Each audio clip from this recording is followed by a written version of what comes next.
Hey, people, it's TJ. I'm back with another review. This is going to be a review of the Have Not Season 7, Episode 6. Guys, we're coming back from the previous episode from last week when you got Jim is in the hospital and you have Candace and Hannah who's talking to Jim because Jim is threatening to have Benny killed. So he's on the phone with the killer, the man that's holding Benny hostage, and he's like, if you don't have my money, if you don't give up my money, and it's not in my account, I'm going to call him, tell him to kill him.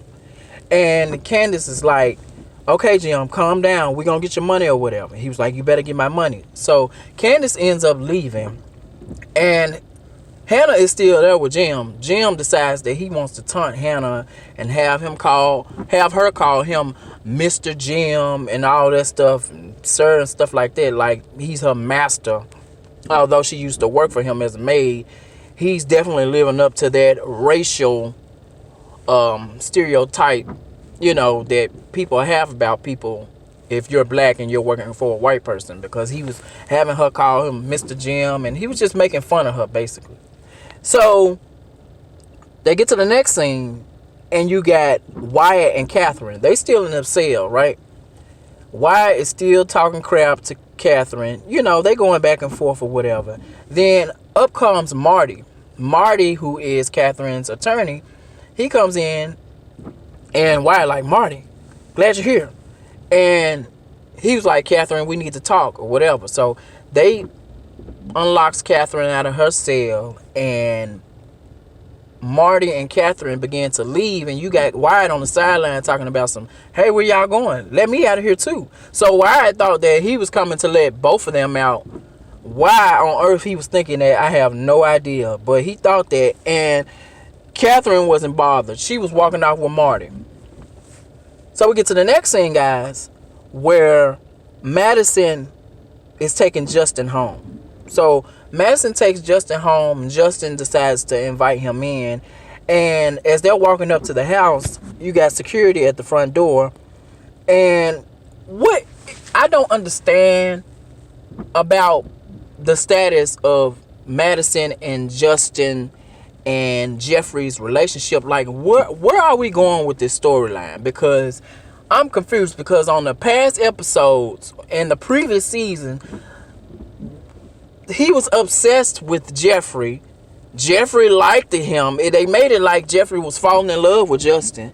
Then Madison came along, and they were acting like they was blooming into a love interest with this. Then that fell apart. Then at one point they started, making it like Madison and Justin, like it was a thing brewing between those two. So I'm just confused on where exactly is the writing going with the storyline between these two, because I'm confused. They giving me whiplash. Like, do y'all like each other or not?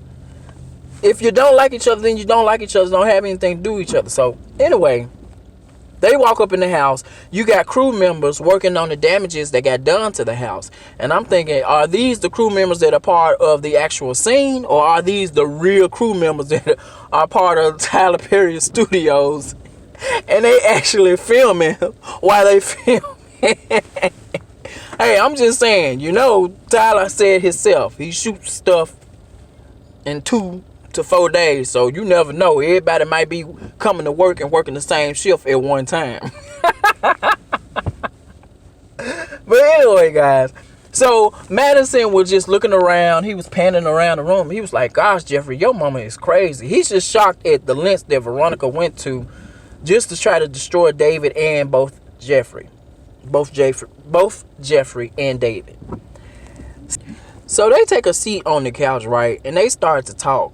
And they just having a little small talk dialogue or whatever. And Jeffrey is answering questions to Madison about his life, what he do. Jeffrey talking about how he was working with his at his folks' facility, because he was like a psychiatrist or something, but he really don't have the credentials for it or whatever. And then Madison was like, Jeffrey, you need your own independence. You got to get out there and have for yourself. He was like, what do you mean? He was like, I mean, everything I have, I've got it on my own. I put myself through school. I got my own place or whatever. He was like, I like what I do. It ain't perfect, but I like what I do. And he was like, so, I mean, are you lonely or whatever? He was like, I get lonely or whatever. And he asked Jeffrey, do he be lonely sometimes? And Jeffrey was like, yeah, and how he knew to being gay and all that. And he was like, well, is that how Justin got you? And Jeffrey was like, no. It was exciting, it was new, and it was dangerous, and I liked it. And I was like, no, so you crazy. I'm like, what in the fetish is going on around here? He actually liked it there as an excitement when Justin was pulling him over and just, violating him on every level. Like, this man did this to multiple people that he pulled over. So he got victims that he did this to, and Jeffrey liked it. And I'm thinking like, well, this is the perfect match. But I'm still confused because, the original storyline with Jeffrey, love interest was he liked it Wyatt. He was crazy in love with Wyatt. And I guess Tyler wanted to deviate from that storyline and he brought in Justin. But it's just crazy how this like keeps going on, but it's not coming to nothing. It's not coming, like, it's not connecting to anything. Like, it's like a love triangle, but it's not a love triangle. I don't know, I can't describe it. But anyway, he kept saying that Jeffrey was lonely, asking him was lonely. I'm like, that fool ain't lonely. This man got plenty of options. Landon was obsessed with Jeffrey. Jeffrey was obsessed with Wyatt, even though Wyatt don't swing that way. Then you got Justin, who's obsessed with Jeffrey. Then you got you, Madison, who like Jeffrey. So for him to say he lonely, nah, he got too many options. But anyway, while they're in the middle of talking, Madison gets a text message alert. It's from the hospital. He got some wounded people coming in. He was like, my shift is about to start shortly. I'm going to be exhausted because, they work long hours. And so Jeffrey was like, well, you can crash, take a nap here if you want before you have to go in. That way you won't have to drive all the way home. At first, Madison is reluctant about it, but then Jeffrey insists, so he goes ahead and he said, okay, whatever. So they going upstairs. They get to Jeffrey's room. How convenient. Madison says that, oh, okay, I can't sleep in my scrubs. And Jeffrey was like, okay, that's fine or whatever. So he gets undressed. He gets all the way undressed because he don't even sleep in clothes. He sleeps completely naked. So while he's sitting over here undressing, you got Jeffrey over here getting googly-eyed looking at him. And Madison is enjoying it and soaking up every moment because he know that Jeffrey's looking at him. So he purposely doing this, I guess in a way to get Jeffrey attention or whatever. And then he get in the bed naked and then ask Jeffrey, you sure you're not tired or whatever? And I'm just like, okay, we get it. We get it. Enough is enough. So Jeffrey leaves out the room because I guess he was getting too hot and bothered. And he said he finna go check on the progress downstairs. So that was the end of that scene. So we got Katheryn, y'all. She in the interrogation room or whatever. She talking to Marty. And she was like, we need to plan and start making plans for Jim's funeral because I didn't even really think about it at first. Because, her mind been on, just getting out of there because Katheryn is used to a certain lifestyle. And it's certainly not having a lifestyle when the bathroom is literally in the same room as the jail cell. So, Marty is like, well, Jim is alive and he's well. And Katheryn was like, what? So she started laughing because she was like, she don't know whether to be happy or laugh or cry or whatever. It's bittersweet for her. As much as she hates Jim, she don't want to see anything happen to them. And I'm like, well, I'm glad nothing's happening to them either because, it really wouldn't be the have and have-nots if something was happening to the main characters and stuff like that. So I was kind of glad, too, that, nothing was happening to them. So Katheryn was like, so Marty just reassuring them that it's nothing wrong with Jim. And I'm like, well, she showed more compassion for Jim than he showed for her because the fool ain't even bothered to ask about her whereabouts. He wake up out of surgery thinking about his money. I'm like, fool, you was at death's door, just literally got out of surgery, and you thinking about money?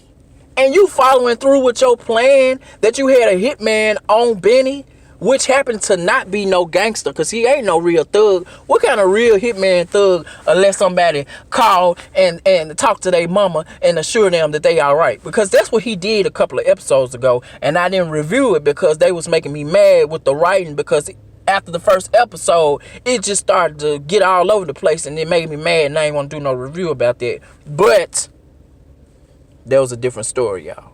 We gonna stick to what we talking about. But anyway, I just found it funny that they had Katheryn asking about him, and Jim wasn't studying Katheryn. He thinking about that money. So she was like, Marty, okay, what are we gonna do about getting me out of here? I need to get out of here now. They got a toilet in the cell. Like, she got to go to the bathroom right there in the front and open it. Which, it makes me question, like, they got male and female right across from each other, and they are in orange jumpsuits. Now, I could be wrong. I don't know nothing about the prison system, if they work like that, but usually you would think that Hannah would be separate from Wyatt. I'm just saying. I thought that was a little bit odd. And they still, like, wouldn't that be something that could potentially ruin, like, even though Wyatt attempted to kill them, they both gonna be in jail because of what they did, but they could still formulate some type of plan, I don't know.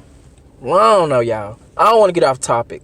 But anyway, Marty tells her, he was like, it's not going to be that easy, Katheryn. He was like, the evidence they got against you, it can stick. It's really stick, so it's going to be hard. She was like, do they know the power that I hold in this town or whatever? And, she basically flexing her power, her weight.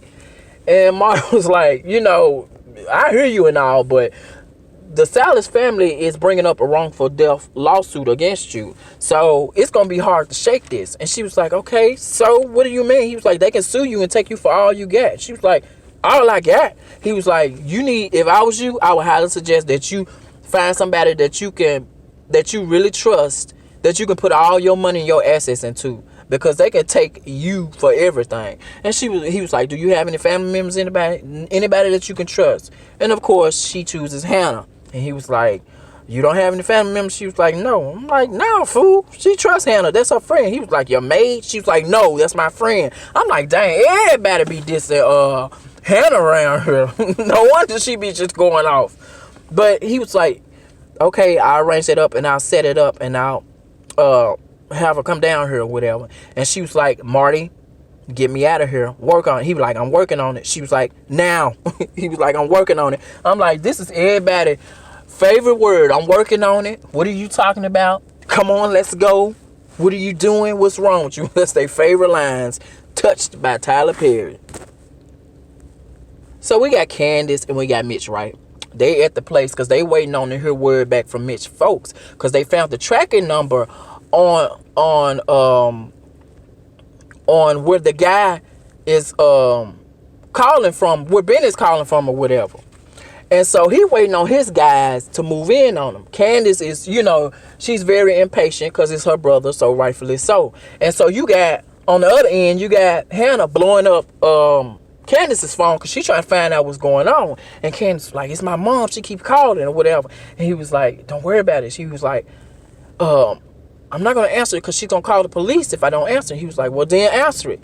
And then another number calls, and he was like, she was like, this is another number. It could be my mom. And then she was like, well, then again, Mitch was like, it could be Benny. So answer it. So she answered the phone, and of course, it's Benny. And Benny was like, Candace or whatever. She was like, Benny, where are you? He can't tell her where he at because he don't know. And you got the guy in the background. He trying to worry about, like, where's the money? Candace like, I'm going to get the money, Benny, blah, blah, blah. And she was like, well, Benny, do you think that he's going to let you go? He was like, Candace, I don't know. She was like, Benny, do you think? And I'm like, this dude's so simple-minded. You came up in the hood, in the ghetto, so you ought to be familiar with how thugs operate. But then again, this ain't no real thug. This is the nicest thug I've ever seen. So he don't know. But yeah, he's supposed to be a gangster. So he was like, she was like, Benny, I'm going to get the money or whatever. He was like, okay. So the guy hangs up from Benny talking to his sister. And We go to the next scene, y'all. We got Broderick. Broderick, he show up at the police station. He asking about Katheryn's whereabouts. And Marty overhears him. And the police was like telling him like she can't see no better right now or whatever. And Marty was like, who are you? And Broderick was like, I'm the manager of her hotel or whatever. He was like, oh, okay. He was like, well, she can't see anyone right now. He was like, is she okay? He was like, yeah, she's fine. He was like, well, can I see her? He was like, I'm done seeing her for the day.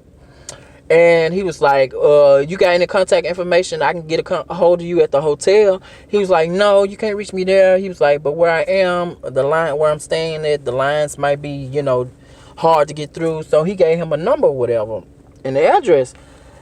And Marty right away recognizes that that's Wyatt's loft. And he was like, this is her son's place or whatever. He was like, you staying there? She letting you stay there? He was like, yeah, for the time being. So, you can't out-slick no lawyer. So we know that Marty caught on and know that there's probably something going on. But Marty was like, okay, or whatever. And that was pretty much it on that. But I want to say, as much as Broderick flogged in front of Rocky like he don't care nothing about Hannah, this man has fallen hard for her because he's worried about her. You can see it all on his face in the past episodes when he found out that there was a shooting. It was a triple shooting at their place. So he definitely have feelings for her.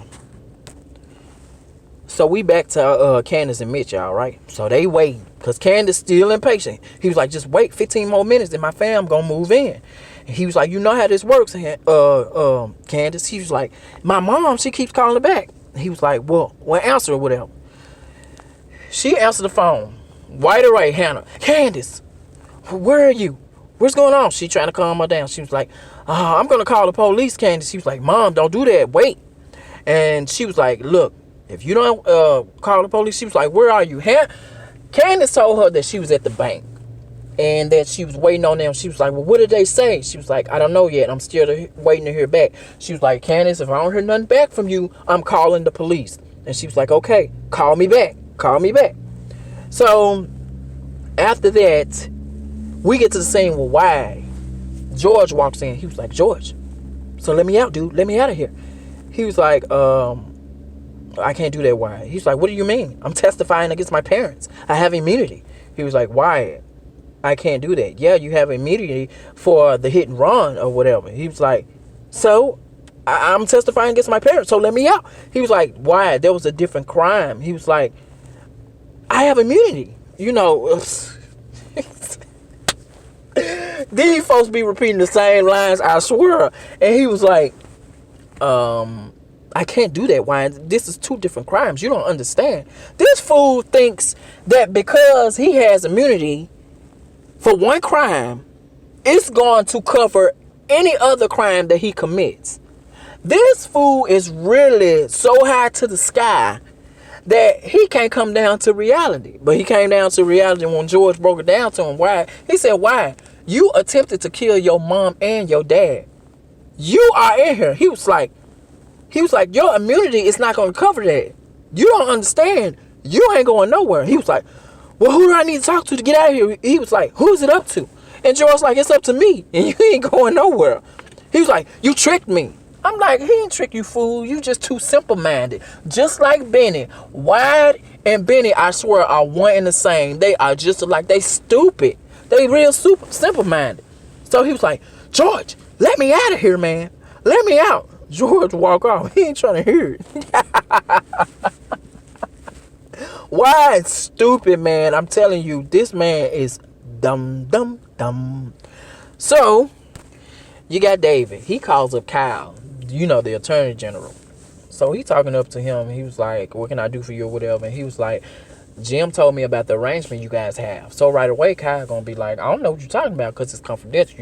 You gotta keep a low profile. And Dave was like, I don't know the exact specifics of what y'all was talking about or whatever, but he told me y'all had an arrangement and he told me to discuss it with you or whatever and make sure that you're gonna follow through, and he needs you to do him a favor, making them arrangements for him. And he was like, I don't know. He was like, I can provide a secure line for you two to talk over. And he was like, okay, or whatever, make sure that happens. They get off the phone. He talking to the guy that Landon was blackmailing that works for him. The I forgot his name. The other Fed guy. So that's working with the Attorney General. I forgot his name. Was it Kevin? I forgot his name. Whatever. But he was like, he was showing him that Candace was able to get a story spun in her favor. And they don't know that this was Landon's doing, but he was like, what is so special about her or whatever? And they was just trying to figure that out. So we get over to the next scene where Veronica, she pulls up like an alley cat crazy person talking about, honey, she home. So right away, David's security is down there making sure she don't get on the premises. And he was like, Veronica, get out of here. She was like, no, I'm home, honey. I come to talk to you. How are you? Her and David, they exchanging this back and forth. So this crazy bat lady decides to pull out a prop, what happens to be a megaphone. So she pull out her megaphone. She starts screaming and shouting, getting all ghetto on David. Here comes Jeffrey coming at the house like he finna save the day. She was like, oh, what that little girl want? What she... She was being very homophobic towards them. And she started calling them honey child. And it was just ridiculous. This is the type of stuff that she do. Started calling them honey child, making homophobic references and remarks and stuff like that. Then you got Madison in the window. And she's like, look at you. How much they pay you to stay here with your old nasty? She was like, all them muscles gone to waste. You are a waste. You hear me? A waste. So David threatened her, telling her she better get out of here. So he go up in the house. They go in the house. I'm thinking it's done with that. He go in his safe and he pull out a file. So they head back downstairs. And you know Jeffrey got, what are you finna do? What are you doing? I'm like, go on somewhere. Go somewhere and tend to Madison.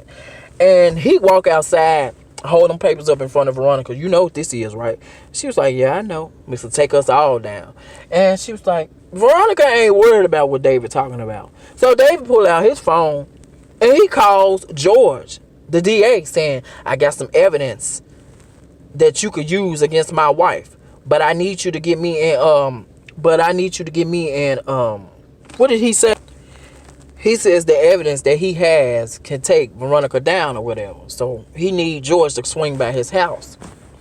So they make that arrangement. Then this fool calls Marty and says he needs to talk with Katheryn. He need to make an arrangement because he know he got a plan that'll work. So he basically gonna take Veronica down. Some way they gonna try to spin it and put all the heat on Veronica. So I guess he want to free Katheryn or whatever. And I'm thinking, like, man, you better have all your T's crossed and all your I's dotted. Because if you think you're going to be able to outsmart this crazy lady, Veronica is the type of person who is literally a sociopath. She can dwindle her way out of anything with a straight face. So it's going to be very challenging for all of them to put their smart brains to come up against Veronica. Because all their brains together is how she thinks. And I don't even think that comes close to it enough. So it'll be interesting to see how that plan works out. But as he doing that, Veronica continues to go on her tirade, screaming and yelling, talking about at the neighborhood, talking about how trifling and who David is and everything. And I'm like, she doing all this, but I don't see not one neighbor coming out, not one disturbance report, not no police officer pulling up for her disturbing in that nice high profile rich neighborhood. So I mean, who really is she talking to? The camera and crew? Because they didn't pan around in the neighborhood. So we get to the last scene, y'all. This is the last scene with Jim and Hannah. They still in the hospital. You know, he's still patronizing that lady, taunting that lady, and having her call him Mr. Jim and all that, and beg him and stuff. So he makes a phone call to the bank guy. I forgot his name too. But you know, the man that's over the bank or whatever. So he tells him to check his account and see if there's been money or any transaction or any money deposited or whatever. He was like, no, Mr. Cryer, nothing been deposited. He's like, okay, I got you. So he got a phone with him. And he was like, yeah. Hannah was like, so did you get your money? Did you get your money? Yeah, I got it. So he calling the hitman, the wannabe thug. He was like, hey, shoot him. And Hannah was like, no, no, no, no, no, no. And then shots fired. And so that was the end of this episode. And one thing I noticed about Tyler Perry when it comes down to his formula in writing is that he likes climax and suspense. He builds the story up and have you waiting, suspense. He builds the story up, makes something happen, and it's a lot of suspense. So what happens? So when you come into the next scene or the next episode that airs, it's a whole lot of suspense being carried out. We trying to figure out, well, what is going on. And then once we figure out that everything's all right, everything's fine, he builds it back up again and just kind of rinse and repeats with this. Only thing about it is that you give us that shock factor, but you forget that your storylines and everything is not connecting right. Because and I'm just giving my critique, my opinion about it, because I can appreciate the work ethic and whatever, but I mean, the story at the end of the day, the storylines need to come together and they need to connect. It needs to come out. It needs to be an outcome. Something needs to be like an outcome. Like I was saying earlier with Jeffrey and Madison, like, what is the whole point of this? Are we going to continue this flirtatious, this back and forth, hard to get role? Or are we going to continue with him, with Justin being madly in love with Jeffrey, and then 1 minute he's starting to catch eyes for Madison? Or are y'all going to have a three-way love triangle? Or is Jeffrey going to revert back to being in love with Wyatt? Like, make something connect. Like, give us something solid that we can see, and then from there take it into another direction and perhaps lead into another relationship. That's all I'm saying. But overall, y'all, this wasn't so bad of an episode. I mean, it was better than the previous ones, because I was really mad with the previous couple of episodes. That's why I didn't review it. I was so mad because I didn't know how to structure a review in it, because to me it made no sense. And I mean, there's no reason for me not to review it for the people who like me to review these episodes. So I'm going to try to make sure that I don't miss another episode review of this. But that's enough about what I think. I want to know what you guys think down below in the comments. Let me know what you thought about this whole episode. What do you think? Do you think Benny got shot, or is he dead, or did he just fire in the air? Or do you think what's his name, Mitch guys rolled in on him and actually shot him dead? That was the gunshot you heard. Or tell me what you think about it. Do you think that Katheryn is going to get out of there? Do you think she's going to find a way to get out of jail, even though, she got strong evidence and then the lawsuit pending against her? Do you think Marty's going to come through and have her out of there and reach her bail? Tell me what you think about Veronica and David. Do you think that he really is going to have a plan that's going to really take her down? Or do you think she's just unstoppable like she's been all these other couple of seasons of the have and have nots? Let me know what you think down below, and I will talk to you guys in the next video. Peace.